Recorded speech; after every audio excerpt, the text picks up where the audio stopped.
হয়, মই তিনিজনী ছোৱালীৰ মাতৃ। মই তিনিজনী ছোৱালীক লৈ এনেতো বহুত সুখী। জোৱাইকেইটাও একেবাৰে ল'ৰাৰ নিচিনা। কিন্তু ল'ৰা নহয়। আজি বিহুৰ দিনত দুজনী ছোৱালী বিয়া দিয়াৰ কাৰণে মাত্ৰ এজনীৰ লগত আছোঁ। সেইকাৰণেই কেতিয়াবা এনেকুৱা মানুহে কয় যে ল'ৰা এটা লাগে। মোৰ ভীষণ ভয় লাগে।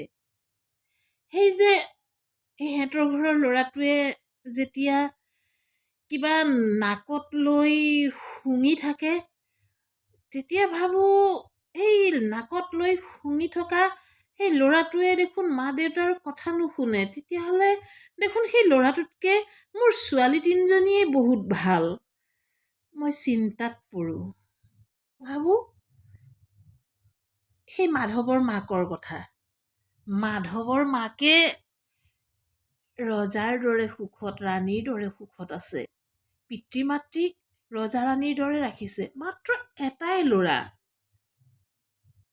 ল'ৰাটোৱে বাপেকক কামো কৰিব নিদিয়ে, ঘৰতে বহি খোৱা বুলি কয় আৰু সমস্ত কৰিছে, কোনো বেয়া বস্তুও নাখায়।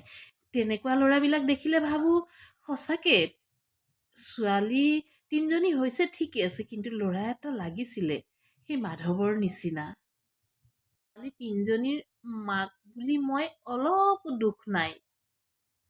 কিন্তু সঁচা কথা কওঁ, অপ্ৰিয় হ'লেও সত্য, অনুভৱ কিন্তু আজি বিহুৰ দিনা কৰিছোঁ যে আজি যদি ল'ৰা এটা থাকিলেহেঁতেন, নিশ্চয় ছোৱালীৰ বিয়া দিয়াৰ পিছতো ল'ৰাক লৈয়ে আজি বিহুখনত ডাঙৰকৈ মেজি জ্বলাই খুব ধুনীয়াকৈ এসাঁজ খালোঁহেঁতেন। এতিয়াও খাম, ছোৱালী এজনী আছে নহয়। কিন্তু ভয় লাগে, দুজনী ছোৱালীটো দিলোঁ, আকৌ এইজনীওতো গুচি যাব, তেতিয়া কি কৰিম? কিন্তু নিজৰ মনটোকতো নিজেই শান্তি দিব লাগিব। সেই গুৱাহাটীৰ পিতেক লণ্ডনত থাকোঁতে মাক ঘৰৰ ভিতৰত পৰি মৰি থকা কথাটো মনলৈ আহিলে। তেতিয়া ভাবিলোঁ নাই, ঈশ্বৰেতো এতিয়াও সুস্থয়ে কৰি ৰাখিছে।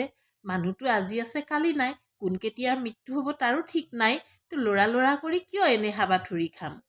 মোৰ ছোৱালী তিনিজনী আছে, হয় ফুৰিবলৈ গৈছে বা বহুত দূৰত পঢ়িবলৈ গৈছে বুলি ভাবি থ'লেই হ'ল। বিয়া হৈছে বুলিয়ে যে দুখ কৰিব লাগিব তাৰ কি কথা আছে?